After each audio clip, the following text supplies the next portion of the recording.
Welcome to Annunciation Radio's Life in the Local Church, a program that brings to you the stories of those in our area who are making a difference in today's church. And now our host, Mr. Phil DeNovo. And welcome, listeners. This is Phil DeNovo, your host for Life in the Local Church, here on Annunciation Radio.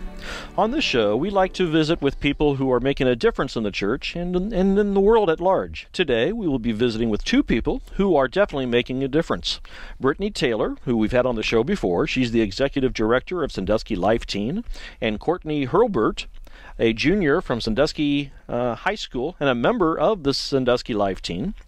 This past weekend, they, along with the Sandusky Life Teen, along with the Life Teen groups from Maumee St. Joe's and Toledo St. Catherine's, and also youth from Toledo St. Joan of Arc Parish and St. Patrick of Heatherdowns, as well as Perrysburg St. Rose Parish, represented the Toledo Diocese at the annual March for Life in Washington, D.C. Ladies, welcome to the program. Thank you, Phil. It's nice to be here. How are you? I'm great. Thank you very much for being here. First of all, let's just talk about numbers right now, just so the audience has an idea of, who went and everything. How many teens from the Sandusky three parishes of Holy Angels, Saints Peter and Paul, and St. Mary's, how many attended with you this year? We had 32 teenagers and chaperones join us for this pilgrimage out of the Sandusky Life Teen movement. That consisted of teens from St. Mary's Church, Holy Angels Church, Saints Peter and Paul. We also had a few teens from Immaculate Conception out in Bellevue who came wonderful. and joined us. I don't believe I'm forgetting anybody. Those were the four primary parishes. There you go. But all the local schools were represented.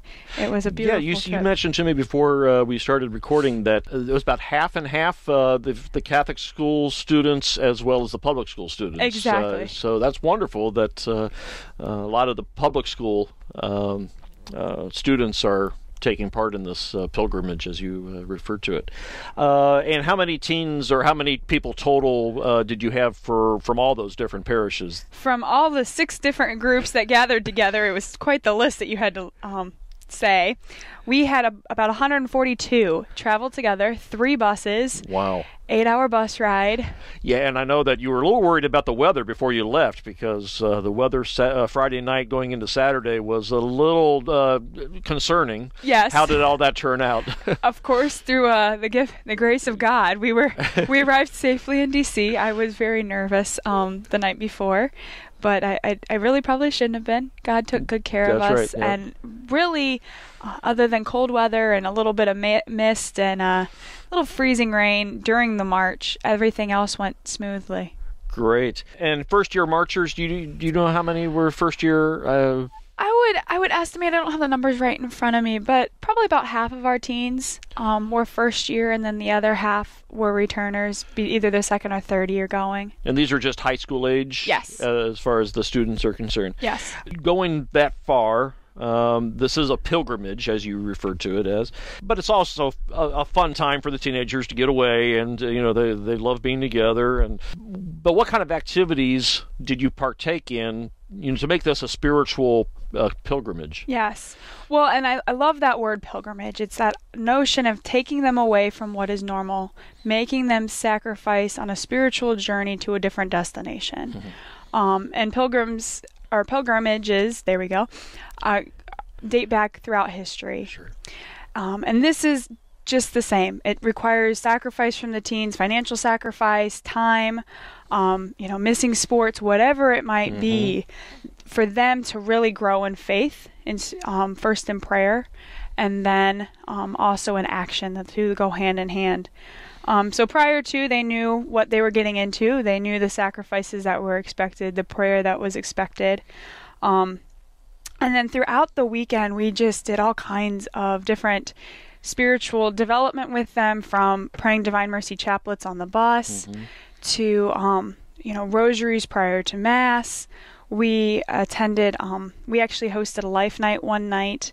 Great. The 6 of us gathered together at Paul VI High School in Fairfax, Virginia. Wonderful great. High school that hosted us. And we implemented, the youth ministers did a life night for the teens on the issue of abortion, really making them question and challenge, why are you doing this? What are you believing?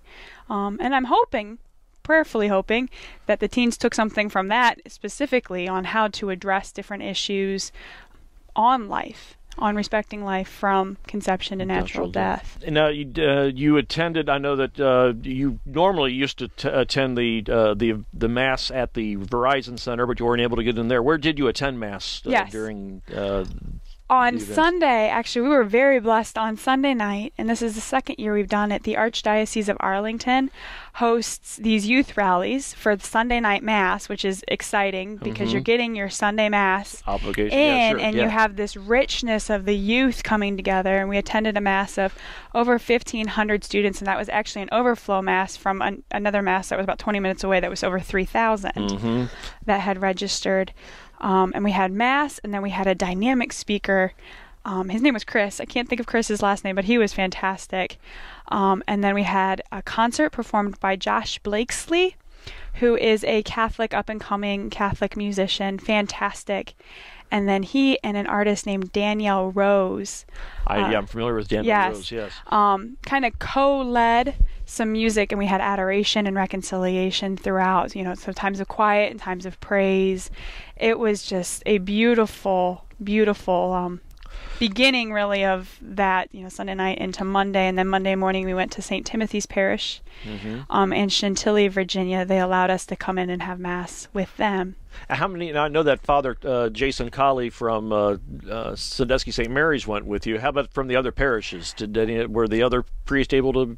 We had a seminarian join us from St. Rose, but other than that, it was Father Jason Colley, and he served our teens so well. Talk about a lot of sacrifices to have a priest come with us, and it was beautiful to have him throughout the weekend. So this really was a pilgrimage. I mean, we're not just putting that term out there to make it sound like something special. It was something special with the So it was Christ-centered with the Mass, the Eucharist. It wasn't just going there to walk down the street to show numbers and then return home. It was actually what truly was. Oh, yes. And that's the focus. It truly is. I'm a firm believer. The right to life comes from the dignity that each person has that is God-given. And so we must pray that each person knows that dignity. And it starts with those teenagers knowing the dignity that God has blessed them with, and them sharing that good news to all, including the women who are struggling and men who are struggling with the issues of abortion. But it starts with that dignity of life. Right. After the Mass on Monday morning, you went down to the mall. Yes. And we're not talking, I'm sure our listeners know that we're not talking about the shopping mall. We're talking about the large field between the Capitol building and the, Washington Monument that is referred to as the mall. And where they have speakers during the day and then before the march. How much of that were you able to attend? We did grab lunch in between there, and it was freezing rain, so we kind of stayed inside for a little while. I didn't. Soaking wet would be a sacrifice we're willing to make, but we're going to stay as dry as possible and optimistic throughout it. So we lined up with the other groups at about 12:30 to prep and prepare. And we heard some speakers. We were further back because we had kind of waited a while. Right. We were toward the end of the line, so we could hear the rally. We could hear a lot of hoots and hollers, and the teens themselves were pretty excited, and lots of cheering and lots of praying. But I wasn't able to hear directly a lot of what was being said at the stage because we were so far away. And listeners, if you were working on Monday and you weren't able to watch EWTN or listen to it on the radio, there is an opportunity to watch it again on EWTN this weekend on Saturday from 2:00 p.m. until 8 o'clock. They have about 6 hours of coverage that they're going to replay this coming Saturday. So that's a great opportunity. Also for those that did attend, if you missed some of those great stories, and there were a lot of inspirational stories, tune in this weekend to EWTN from 2 o'clock Saturday till 8 o'clock. So it'd be well worth your time. Listeners, we are going to take a break real quick, and when we come back, we are going to visit then with Courtney Hurlbert, Jr. from Sandusky High School and a member of Sandusky Life Teen, about her experience at the March for Life. We'll be right back.